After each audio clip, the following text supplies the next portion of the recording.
어느 고등학교 시험장에서 주관식 문제가 나왔는데 한 학생이 그 답을 쓰는 난에다가 화이트로 하얗게 그걸 지우고는 그 옆에다 써놓기를 동전으로 긁으면 정답이 나옵니다 라고 썼습니다.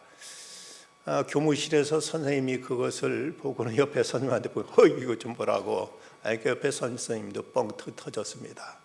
그게 뭐라고 썼는가 보려고 동전을 긁어서 그걸 보더니 선생님이 이놈의 새끼 하더니 교실로 뛰쳐가는 겁니다.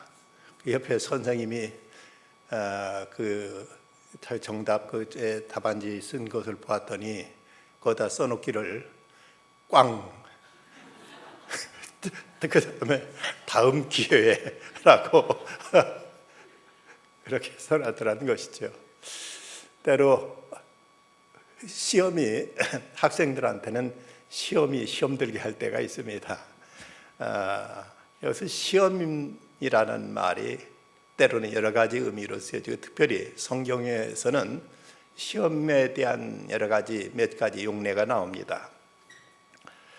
신명기 8장 2절에 보면 내 하나님 여호와께서 이 40년 동안에 내게 광야 길을 걷게 하신 것을 기억하라.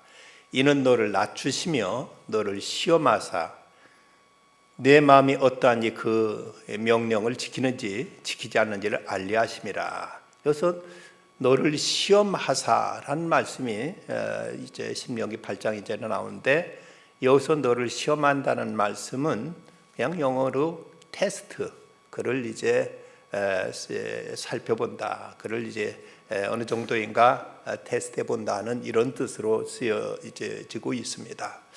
그런가 하면 야고보서 1장 2절에 보면 내 형제들아 너희가 여러 가지 시험을 당하거든 온전히 기쁘게 여기라. 시험을 당하거든 온전히 기쁘게 여기라 하고 말씀하고 있습니다. 여기서 시험은 무엇일까? 이것은 트라이얼, 시련이라고 번역하는 것이 어쩌면 더 쉽게 와닿는 내용입니다. 이런저런 고난과 역경, 이런 시련이 닥치면 이걸 도리어 기뻐하라고 야고보서는 말씀하고 있습니다. 그런데 같은 야고보서 1장에 또 이 시험이 다른 의미로 이제 나타나 있습니다. 14절 1장 14절에 보면 오직 각 사람이 시험을 받는 것은 자기 욕심에 끌려 미혹됨이니. 여기서 각 사람이 시험을 받는 것은 자기 욕심에 끌려 미혹됨이라고 해서 여기서 시험은 유혹, 템테이션이라고 이제 그 번역하는 것이 더 쉽게 와닿을 수 있습니다. 같은 시험이란 단어를 가지고도 어떤 경우는 테스트, 어떤 곳에는 트라이얼, 시련, 또 어떤 곳에는 템테이션, 유혹이라고 이렇게 이제 그 표현되어지고 있는 것을 볼 수가 있습니다. 오늘은 우리가 요셉이 당한 유혹과 그 유혹에서 승리를 우리는 말씀을 통해서 배우고자 합니다. 오스카 와일드는 이런 유명한 말을 했습니다. 나는 무엇이든지 다 저항할 수 있다. 단 유혹을 빼놓고는. 무엇이든지 다 저항할 수 있다. 단 유혹을 빼놓고는. 이 유혹 앞에서는 장사가 없다는 것이죠. 오스카 와일드는 다른 것 같으면 넉넉히 자기가 맞설수고 대항하고 이길 수 있지만 유혹에 대해서는 그도 자기가 감히 큰 소리 치지 못하고 여기에 대해서는 자기가 장담할 수 없음을 솔직히 이렇게 시인을 한 것을 볼 수가 있습니다. 예수님은 제자들에게 너는 시험에 들지 않도록 깨어있어 기도하라고 이렇게 당부도 했습니다. 우리가 살아가다 보면 이런저런 많은 시험에 직면할 때가 많이 있습니다. 때로는 경제적인 시험, 때로는 어떤 명예의 시험, 때로는 이제 우리 양심의 시험, 여러 가지 많은 유혹이 찾아오는데, 그런데 이 많은 유혹 가운데서 가장 사람들이 쉽게 넘어지고 또 이로 인해서 쉽게 크게 실족하게 되어서 이제 그 큰 고통에 빠뜨리는 것 중 하나가 바로 성적인 유혹, 성적인 시험이라고 말할 수가 있을 것입니다. 그런데 성 그 자체가 무조건 죄거나 그것이 무조건 나쁜 것은 아닙니다. 하나님께서 창조하신 가운데 하나님은 남자와 여자를 창조하셨고 저들을 통해서 가정을 이루어서 자손들을 이 땅에 번성하도록 이렇게 축복하셨습니다. 그리고 나서 하나님이 하신 말씀 보면 하나님 보시기에 심히 좋았더라고 말씀하셨습니다. 그리고 보면 그 성 자체는 이것이 잘못 사용되어질 때 문제가 되고 이것이 사람을 이제 무너뜨리는 것이지 성 그 자체가 무조건 나쁜 것은 결코 아닙니다. 여러분 한번 이 세상에 남자만 있거나 아니면 여자만 있다고 여러분 상상해 보십시오. 과연 세상이 얼마나 삭막하고 얼마나 세상에 어떤 멋이 없겠는가. 어떤 사람은 그런 말을 했습니다. 아마 세상에 남자만 있었더라면 사람들은 아직도 동굴 속에 살면서 사냥한 고기를 날로 우적우적 씹어먹고 있었을 것이다 라고 이렇게 말했습니다. 그런가 하면 또 세상에 여자만 있었다면 아마도 여자들은 화장은커녕 세수도 안 했을 것이다 는 이런 말도 하고 있습니다. 이걸 보면 남자와 여자가 있다는 것, 그래서 서로 조화를 이루고 또 서로 함께 하면서 보다 나은 어떤 행복뿐만 아니라 어떤 문명도 이제 일구어 가고 있음을 나타내고 있는 것입니다. 그런데 이 성이 잘못 사용되어질 때는 이것이 크게 사람을 파멸로 이끌게 되고 사람을 크게 고통으로 빠뜨리게 되는 것을 우리는 알 수가 있습니다. 다른 모든 죄도 다 좋지 않습니다만은 이 성적인 죄는 고린도전서에 의하면 자기 몸에 짓는 죄라고 해서 다른 죄보다 더 경계하고 있음을 우리는 성경에서 찾아볼 수가 있습니다. 지금은 돌아가셨습니다마는 우리나라 재벌 가운데 대단한 분인데 이분은 기독교에 대해서 대단히 호감이 있었고 그리고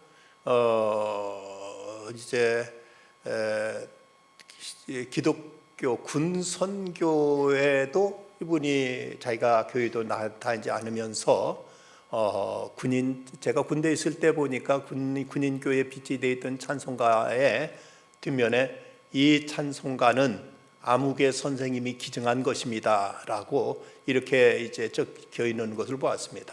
저는 그때 그 당시 그분이 크리스찬인가 했는데 그는 교회는 다니지 않은 분이었습니다.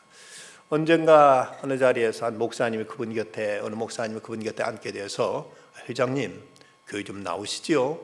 교회에 그렇게 좋은 뜻을 가지고 계시면서 또 교회 어떤 선교사 군선교회들 이렇게 후원하시면서 어떻게 교회 출석을 안 하십니까? 하고 이렇게 물었다고 합니다. 그랬더니 이분이 하시는 말이 난 워낙 죄가 많아서 회개하기가 참 힘듭니다 라고 이렇게 이제 변명을 하더랍니다. 아니 성경에 보면 강도라도 주님 앞에 나오면 다 용서받았다고 하지 않습니까? 라고 이렇게 물었더니 이분이 하시는 얘기가 강도라면 차라리 회개하기가 쉬울 것 같습니다. 나는 워낙 농사를 잘못 지었습니다 라고 이렇게 말하셨더라는 것이죠. 그게 무슨 말인가 했더니 이분이 한 얘기가 나는 여자가 너무 많습니다. 돌아가면서 씨를 뿌려놓았어요 하고 이러면서 자기가 그렇게 이제 깨끗하게 살질 못해서 지금 이 시점에 교회에도 나오면은 그 자식들이 죽을 때가 되니까 천당 가고 싶은가 보다고 이러면서 비웃을 것 같다고 그래서 자기가 교회 나가면 교회도 덕이 안 될 것 같아서 교회를 나가지 못하노라고 이렇게 실토를 하더라고 합니다. 이분이 좋은 일도 많이 했습니다마는 그러나 이런 문제에 있어서 올바르지 못하다 보니까 그 후에 제 자손들과도 여러 가지 많은 어려움이 있었던 걸로 알고 있습니다. 우리는 어떻게든 이런저런 많은 시험에 직면하며 살아가고 있습니다. 이런 시험을 당할 때 어떻게 우리가 대처해야 될 것인가?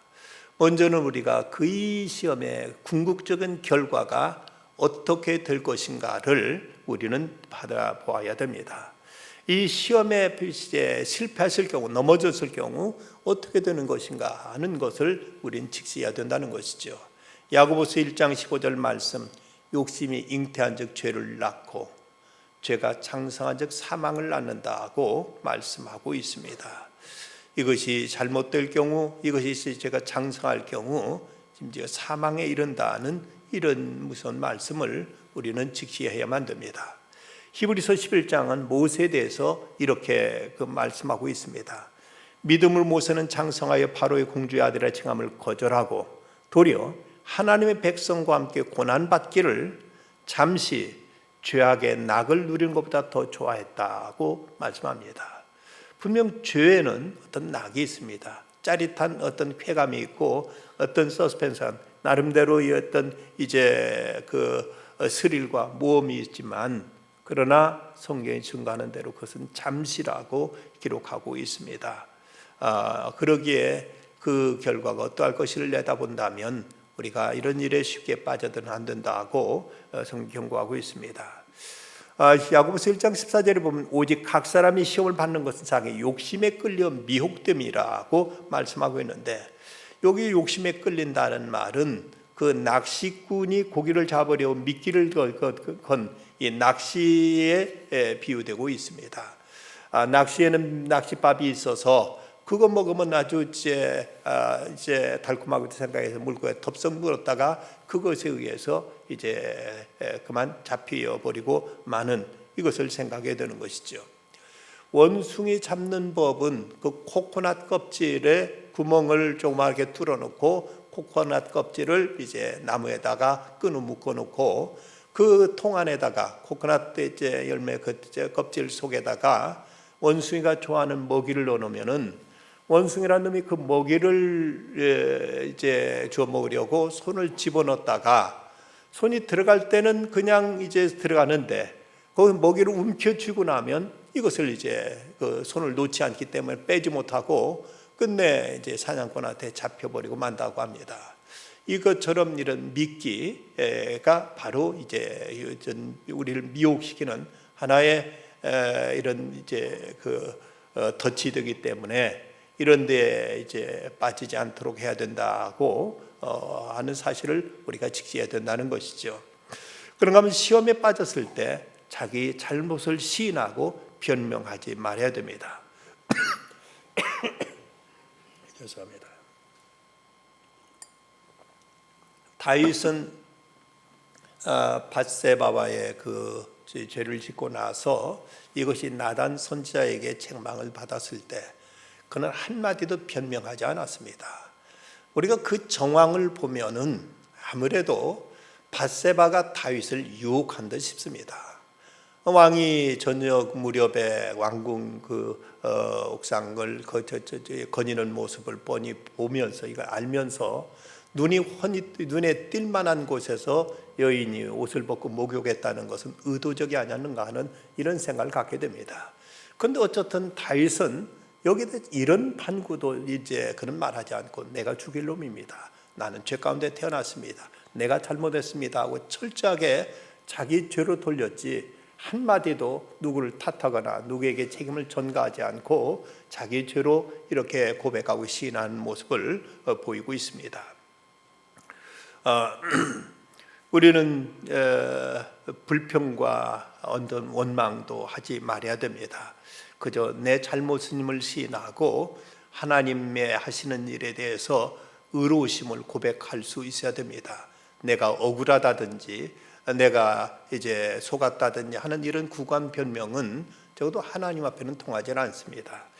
역대하 12장에 보면 르호보암 왕 때 애굽 왕 시삭이 이제 예루살렘에 쳐들어와 가지고 그 성전 안에 있는 많은 이제 금은 보물들을 다 빼앗아 가고 이제 그 유다 이스라엘이 어떤 풍전 등화의 위기에 몰리게 됩니다. 그때 그 선지자 스마야가 와서 하나님의 심판을 선언하자 이때 그 르호보암과 그 유다의 대신들이 나타냈던 반응을 보면 역대하 12장 6절에 보면 이에 이스라엘 방백들과 왕이 스스로 겸비하여 이르되 여호와는 의로우시도다 하매 여호와는 의로우시다고 말합니다. 어찌 보면은 이제 그런 순간에 억울합니다. 왜 이런 시련을 주십니까? 왜 우리로 이 고통당하게 합니까? 하고 원망하고 불평하기 쉽지만 저든 그 상황 속에서 고백한 바는 하나님은 옳으십니다. 우리는 지금 어떤 고통을 당하고 어떤 재앙을 당해도 다 우리는 죄값 제대로 우리는 받고 있습니다 하고 솔직하게 겸손하게 죄를 시인하고 고백합니다. 그러자 하나님께 그들의 겸비함을 보시고 그들을 대충 이제 애굽 왕 시삭의 손에서 저들을 건지셨다고 성경 기록하고 있습니다.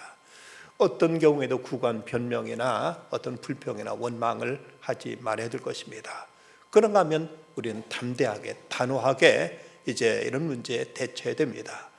어떤 문제가 닥치든지 그 문제를 이길 수 있는 힘이 우리에게 있음을 우리는 알고 여기에 당당하게 맞서야 된다는 사실입니다. 성경에 보면 고린도전서 10장 13절에 보면 하나님은 우리에게 감당치 못할 시험을 허락지 않으신다고 말씀하셨습니다. 그렇다면 내가 닥친 어떤 문제도 하나님 보실 때 너는 이길 수 있다, 너는 이것을 이제 헤쳐나갈 수 있다, 피할 수 있다는 사실을 하나님은 아시기에 우리가 그럴 만한 충분한 힘과 능력과 지혜를 주셨기에 이 일을 허락하셨기에 우리는 어떤 문제도 우리가 이기지 못할 것은 없다는 사실을 우리는 믿고 믿음 안에서 당당하게 이제 대처해야 된다는 것입니다. 뿐만 아니라 우리는 시험의 자리에서 기도해야 됩니다. 예수님께 제자들이 너희가 시험에 들지 않도록 깨어있어 기도하라고 말씀하셨는데 베드로가 왜 예수를 모른다고 부인하게 되고 저주까지 하게 되는가? 바로 예수님께 그토록 경고하셨고 기도하라고 말씀하셨는데도 불구하고 그가 기도하지 않았기 때문에 그는 이런 어처구니 없는 실수, 이런 시험과 실족의 자리에 빠지고 말았던 것을 보게 됩니다. 오늘 말씀에 보면 요셉이 이제 큰 유혹 앞에 이제 노출되는 장면이 나옵니다. 요셉이 지금 당한 시험, 그 상황이 어떤 상황인가를 먼저 살펴볼 필요가 있습니다. 요셉에게 찾아온 시험은 그가 성공했을 때, 뭔가 잘 되고 있을 때 이제 찾아왔다는 사실입니다. 본문 6절 말씀 보면 앞에 있는 6절 말씀, 주인이 그의 소유를 다 요셉의 손에 위탁하고 자기가 먹는 음식에는 간섭하지 아니하였더라. 요셉은 용모가 빼어나고 아름다웠더라. 요셉은 어떻든 노예의 그 신세로 애굽에 팔려갔지만 그래도 운 좋게 그는 애굽의 상당한 실력자, 왕으로부터 절대 실만한 왕의 경호실장 되는 이런 시대장의 이제 집에 종으로 팔려가게 됩니다. 그런데 어떻게 된 일인지 요셉이 금방 그 주인의 눈에 들어서 주인으로부터 전폭적인 신임을 받게 됩니다. 이 시대장이 자기 새끼 밥 먹는 것 외에는 어떤 것도 그에게 잔소리하거나 상관하지 않고 요셉에게 모든 살림을 다 전적으로 맡기는 이렇게 절대적인 신임을 받고 있던 이런 때 그에게 시험이 찾아오게 됐다는 것입니다. 물론 우리에게 시험은 이제 어려울 때도 찾아오고 또 형통할 때도 찾아옵니다. 그런데 어려울 때보다도 형통할 때 더 많은 시험이 있다는 사실을 알아야 됩니다. 조지 팍스가 한 말을 들어보면 사람이 병들면 마귀도 천사가 된다는 말이 있습니다. 어렵고 힘들 때는 오히려 하나님께 의지하고 하나님께 매달리면서 크게 시험에 드는 일이 많지 않습니다. 그런데 뭔가 잘 나간다 할 때, 이럴 때 사람이 자만에 빠지고 이럴 때 그만 쉽게 넘어지는 경우가 있습니다. 그래서 성경에 섰다 하는 자는 넘어질까 조심하라 하고 이렇게 말씀하고 있습니다. 이런 의미에서 사탄은 얼마나 간교한가. 우리들이 어떤 때 이제 시험해야 우리가 잘 넘어진가를 잘 알기 때문에 어떤 이런 말하기를 사탄은 최고의 심리학자라는 이런 말까지도 하고 있습니다. 지금 이제 요셉이 한참 잘 나가고 있던 때 그가 이제 시험이 찾아왔다는 것입니다. 그런가 하면 때로는 그의 장점, 그의 어떤 특기를 통해서 특장을 통해서 이제 시험이 되기도 합니다. 이 말씀 6절 후반절을 보면 요셉은 용모가 빼어나고 아름다웠더라고 말씀하고 있습니다. 요즘 표현대로 하면 뭐라고 표현할 수 있을까요? 요셉은 마치 송중기 같았더라 하고 이렇게 표현할 법하죠. 아주 여자들이 그야말로 홀딱 반할 만큼 꽃미남이었을 것입니다. 이런 모습을 이런 그 요셉의 모습에 그만 그 보디발 장군의 아내가 이제 그만 홀딱 반해서 거듭 계속 그를 유혹하는 장면이 본문에 나와 있습니다. 우리에게 어떤 용모가 좋다는 건 분명 그것을 싫어할 사람은 아무도 없고 그 자체가 결코 나쁘다고 우리가 이제 부정할 이유는 전혀 없습니다. 그러나 이것이 우리에게 시험이 된다면 이것까지도 우리는 경계해야 될 것입니다. 중세 아주 경건한 삶을 살았던 그리고 영적인 영향을 끼쳤던 사람 가운데 아빌라의 테레사라는 수돈 원장이 있었습니다. 아빌라의 테레사는 여인들에게 말씀을 증거할 때마다 이런 점을 강조하곤 했다고 합니다. 아름다운 외모를 받은 사람은 자신의 육체를 경건한 성전이 되도록 가꿀 책임이 있다. 막달라 마리아는 주님을 만나고 나서 자신의 관능의 미를 경건의 미로 바꾸었다. 그래서 창녀가 성녀가 되었다고 이렇게 아빌라의 테레사는 이제 여인들에게 강조하고 설교했다고 합니다. 관능의 미와 경건의 미는 어떻게 다를까? 관능의 미는 자기 아름다움을 통해 다른 사람을 이용하고자 한다면, 경건의 미는 다른 사람을 섬기고 다른 사람을 위해서 봉사하는 모습 속에서 그 아름다움이 드러나게 될 것입니다.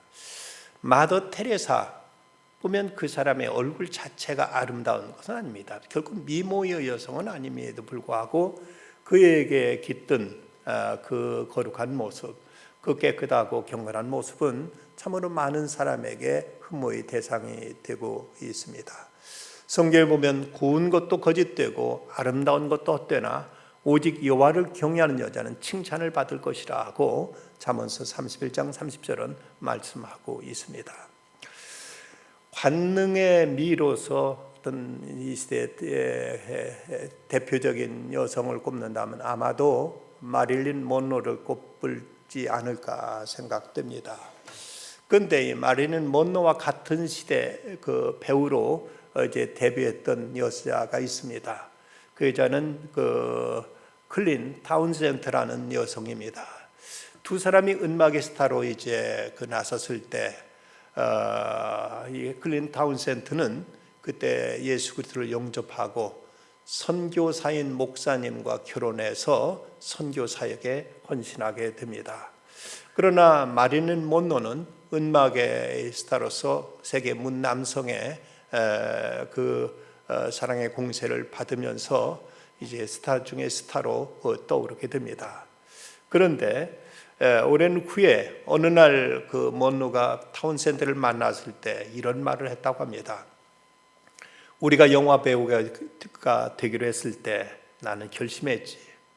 그래서 꿈을 이루었지만 나는 비싼 대가를 치러야만 했어.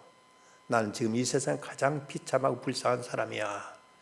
그 여성으로 가질 수 있는 모든 걸 다 가졌습니다. 그 대단한 미모, 그리고 엄청난 사람들의 사랑의 공세, 그리고 이로 인해서 엄청난 부를 움켜쥐었지만 그는 이제 채워지지 않는 그 마음의 공허로 인해서 스스로 약을 먹고 자살을 해버리고만 비운의 주인공이 되고 말았습니다.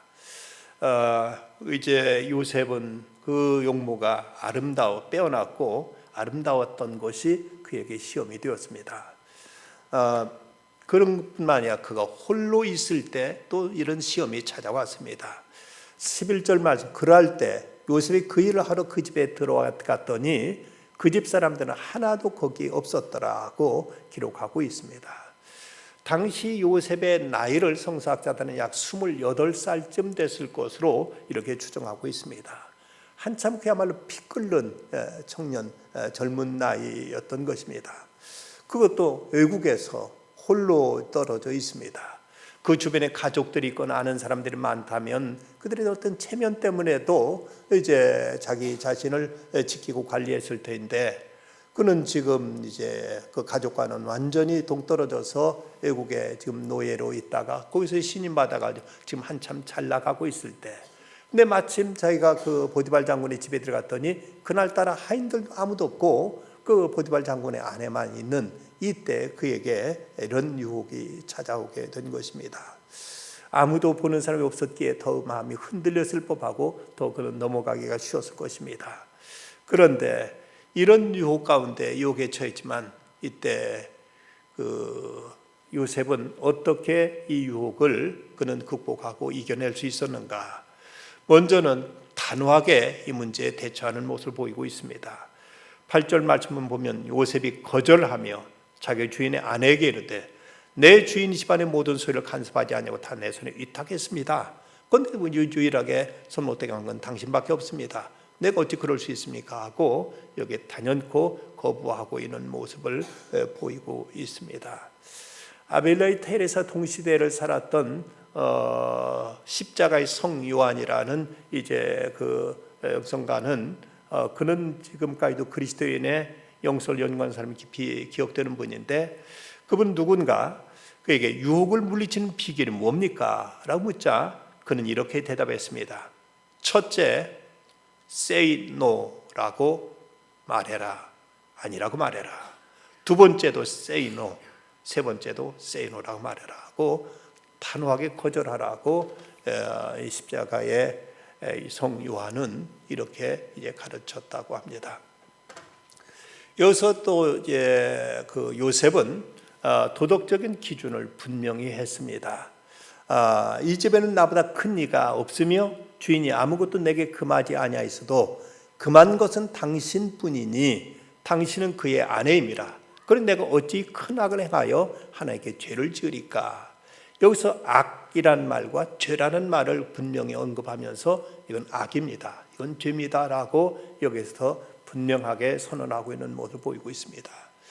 이 시대에 가장 큰 위기가 있다면 선과 악의 경계가 무너지고 있다는 사실입니다. 지난 세기만 하더라도 믿는 사람이나 믿지 않는 사람이나 10계명 가운데 제5계명 이후의 계명에 대해서는 누구나 다 동의했습니다. 부모를 공경하라, 살인하지 말라, 도둑질하지 말라, 간음하지 말라, 거짓 증거하지 말라, 탐내지 말라. 이런 말의 이 계명에 대해서 누구도 아니라고 하지 않았습니다. 그런데 요즘은 아닙니다. 요즘은 여기에 대해서도 다 사람들은 다 제각각 생각이 다르고 주장이 다르고 의견이 다르고 판단 기준이 달라져 버렸습니다. 그래서 이제 프랜시스 셰퍼 박사 같은 분이 바로 이제 그 한탄한 것이 이 시대는 이런 도덕의 기준이 무너져 버린 것이다. 전에는 어떤 절대적인 나름대로 기준이 있었는데 이 시대는 모든 이런 그 기준이 사라져 버린 것이 이제 20세기를 맞게 된 인류가 맞게 된 최고의 위기라고 이렇게 지적하고 있습니다. 우리는 분명 결혼은 남자와 여자가 하는 것이라고 믿고 있는데 아닙니다. 여자끼리도 남자끼리도 결혼할 수 있다고 생각하고 있습니다. 점점 어떤 절대적인 기준이 사라져버린 이런 시대 속에서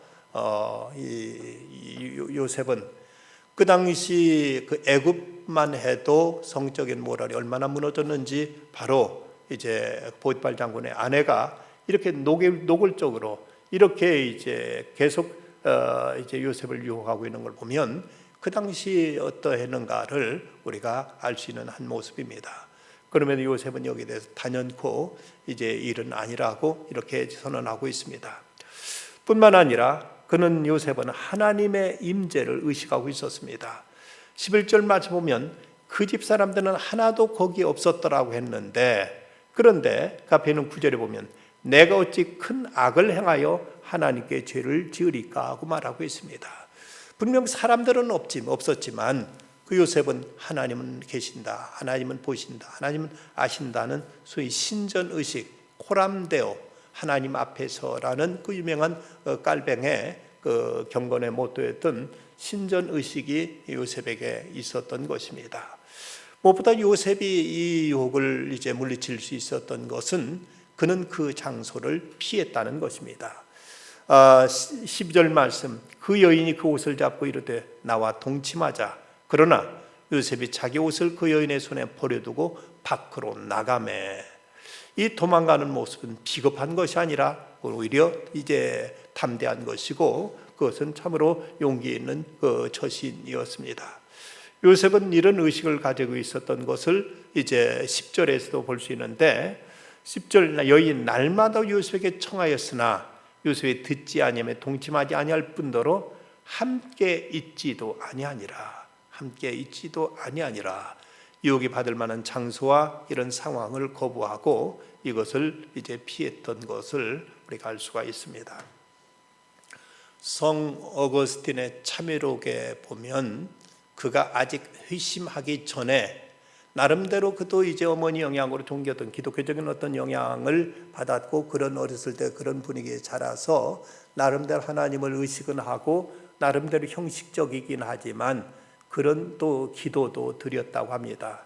근데 그때 그가 뭐라고 기도했는가 하면, 하나님, 나를 정욕으로부터 구해 주소서. 그러나 아직은 아닙니다. 라는 이런 말을 했습니다. 이런 이 모습이 자신을 속이고 있는 것이죠.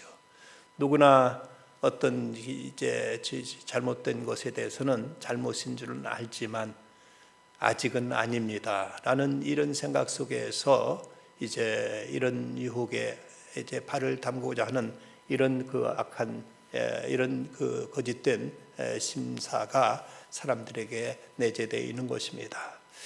어거스틴은 그 교수이자 정치가 난봉꾼이었던 시절, 그가 카르타고에서 이제 그 근처에서 보냈는데, 그는 타고난 명석한 그 두뇌로 인해서 로마에서 수사 교수도 생활도 했고, 권력 있는 원로원 의원으로부터 그는 후원도 받았습니다. 그런데 그 어머니 모니카가 이제 어거스틴을 위해서 간절히 기도했지만, 그러나 그는 그저 형식적인 신앙생활을 하는 동 마는 동 하면서 그는 점점 죄악에 빠져들었고, 그는 이제 정부를 두기도 했고, 그리고 그는 만이교에 빠져들기도 했었습니다. 눈물로 이 어머니가 그를 위해서 간절히 기도하자 어느 날 성전에 들어가 기도하는데, 그때 그 암브로시오스 감독이었던 암브로시오스가 왜 그렇게 우느냐고 묻습니다. 그러자 어머니가 대답한 말이, 내 아들이 이단에 빠졌어요. 내 아들이 그만 이제 음란한 데 빠졌어요 하고 이제 아들의 죄악상을 인하여 가슴 아픈 눈물로 얘기합니다. 그러자 암브로시오스가 한 말이, 기도하는 자식은 망하지 않습니다 라고 이렇게 위로했습니다. 그런데 정말 그 어머니의 간절한 기도 때문이었던지 그가 이제 그 정원을 거닐고 있는데, 그런데 이웃집 아이의 목소리인 듯이 들려지는 소리가 땀눈에 들려왔습니다. 집어다가 읽어라 하는 이 소리를 듣고 그는 번뜩 위로부터 하늘로부터 오는 계시인 양 그는 방으로 달려가서 이제 성경을 펼쳐놓고 읽습니다. 그때 그 눈앞에 들어왔던 성경이 로마서 13장 13절이었습니다. 단정에 행하여 음란과 호색하지 말라는 말씀이 눈앞에 확 들어왔습니다. 어거스틴은 문득 빛이 그에게 임하는 것을 느꼈고, 그 순간 그는 완전히 거듭나게 됩니다.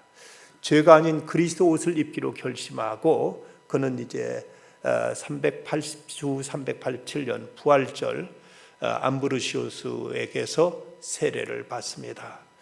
그는 기독교 국가인 로마에서 권좌에 오를 수 있는 상황이었지만 정치적인 모든 야망을 깨끗이 내버리고, 그는 이제 이듬해 아우구스티누스 그가 그의 고요한 삶을 위해서 북아프리카로 돌아와서 히포에 방문했을 때 그곳에 있는 이제 성도들로부터 사제가 되달라는 이런 이제 간청을 받습니다. 396년 성 어거스틴은 주교가 되어서 이때부터 세상을 변화시키는 영향력을 행사하게 됩니다. 그는 교회 지도자로서 교회의 주요 현안인 교회 연합을 위해서 애써왔고, 신학자로서 이단에 대한 경계를 촉구하면서 자기 자서전인 고백록, 그리고 이제 역사적인 신앙적인 역사서인 신국론 같은 저술을 통해서 신학계의 새로운 지평을 열었고, 사도 바울 이후 2000년 기독교 역사상 가장 위대한 신학자요 성자로 이렇게 추앙받는 인물로 변화되었습니다. 우리에게 이 지난날에 실수나 잘못이 있었다 할지라도 가늠한 여인에게 예수님께 하신 말씀, 나도 너를 정죄하지 아니하노니 다시는 죄를 범하지 말라. 우리가 하나님 앞에 회개하고 이 죄로부터 떠나게 될 때 하나님께서는 요셉을 들어 쓰셨듯이 또한 하나님은 이러한 성도들 등 하나님의 거룩하심을 드러내시고 주님의 놀라운 뜻을 이루실 것입니다. 디모데후서 2장 20절로 22절 말씀, 큰 집에는 금그릇과 은그릇뿐만 아니라 나무 그릇과 질그릇도 있어 귀하게 쓰는 것도 있고 천하게 쓰는 것도 있나니 그러므로 누구든지 이런 것에 자기를 깨끗하게 하면 귀히 쓰는 그릇이 되어 거룩하고 주인의 쓰임에 합당하며 모든 선한 일에 준비함이 되리라. 또한 너는 청년의 정욕을 피하고 주를 깨끗한 마음으로 부르는 자들과 함께 의와 믿음과 사랑과 화평을 따르라고 말씀하고 있습니다. 우리 모든 시험으로부터 우리 자신을 지켜 하나님 앞에 깨끗한 그릇으로 귀히 쓰임받는 모든 성도들이 다 되시기를 주의 이름으로 축원합니다. 기도하시겠습니다. 거룩하신 주님, 오늘도 주님 앞에 나와서 예배드립니다. 내일부터 시작되는 연휴로 인해서 많은 사람들이 이곳저곳을 찾아다니는 이 시간에도 저희들 주님 앞에 나와 주의 말씀을 받고 저희 자신을 주 앞에 내려놓고 주의 자비와 은총과 주의 도우심을 빌면서 예배 자리에 있게 하심을 감사합니다. 저희들을 정결케 하시고 온전케 하시고 깨끗게 하셔서 어찌하든 하나님의 집에 있는 금그릇처럼 하나님 앞에 귀히 쓰임받는 저희들의 삶에 될 수 있도록 은혜로 인도하여 주시옵소서. 예수님의 이름으로 기도드리옵나이다. 아멘.